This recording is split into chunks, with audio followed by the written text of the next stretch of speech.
Good afternoon, Mr. Weinberg. It's nice to see you. Good afternoon, Your Honor. Dina Giannetti for Karen Reed. Good afternoon, Mr. Giannetti. Good afternoon, Ms. Reed.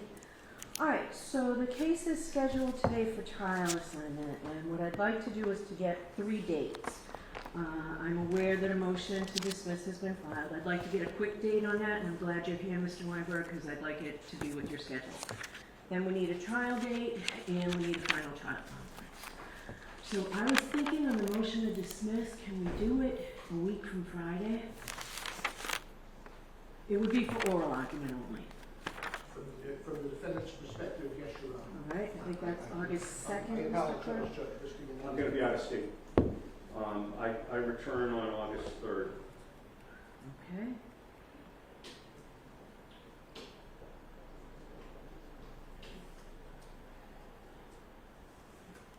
August 9th?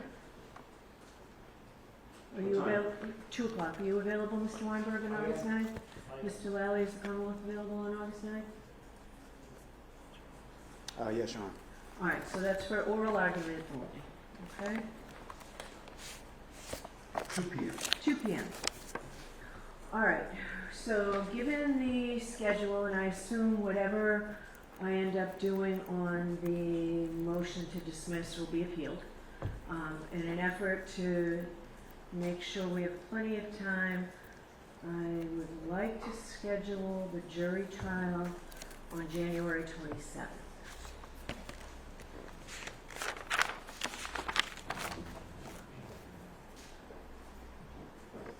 Is the Commonwealth available? That's fine, Your Honor. Mr. Nettie? That should be fine. Okay, so January 27th for trial. And let's do the final trial conference the week of the 13th or even the week of the 6th.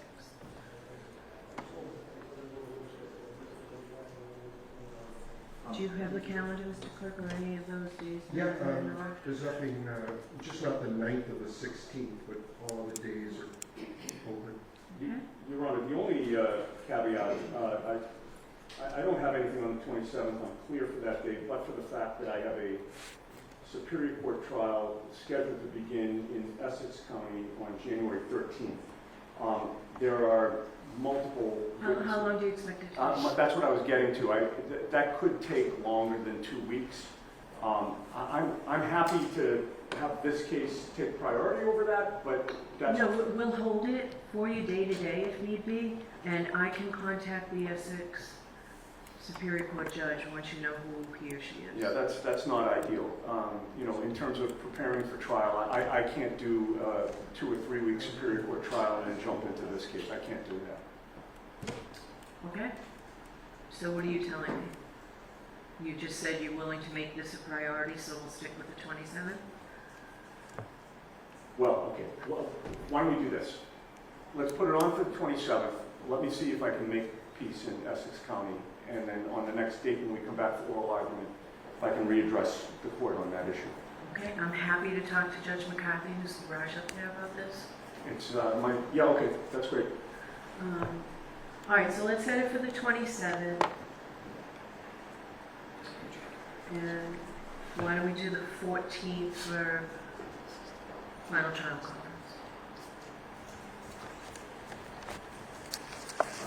The 14th at 9 or 2? 2. If it turns out that we have, you know, in excess of 35 or whatever motions in limine still at that point, let us know and we will try and get the whole day. Okay? All right. Thank you very much. Thank you, Your Honor. All eyes to the court, please. Keep it down at 2 p.m.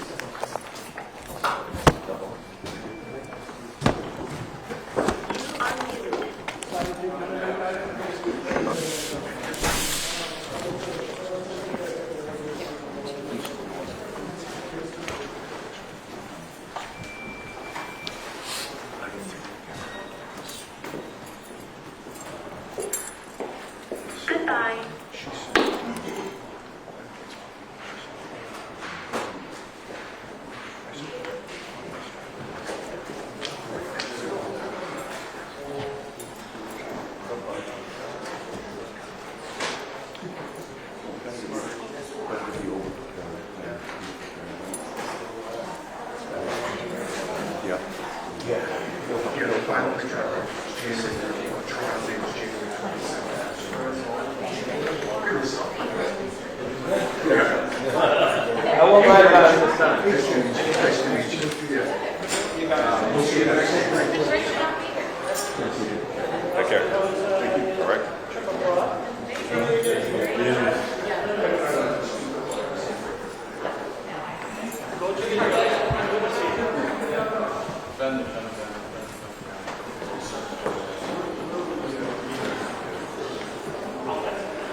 with his owner.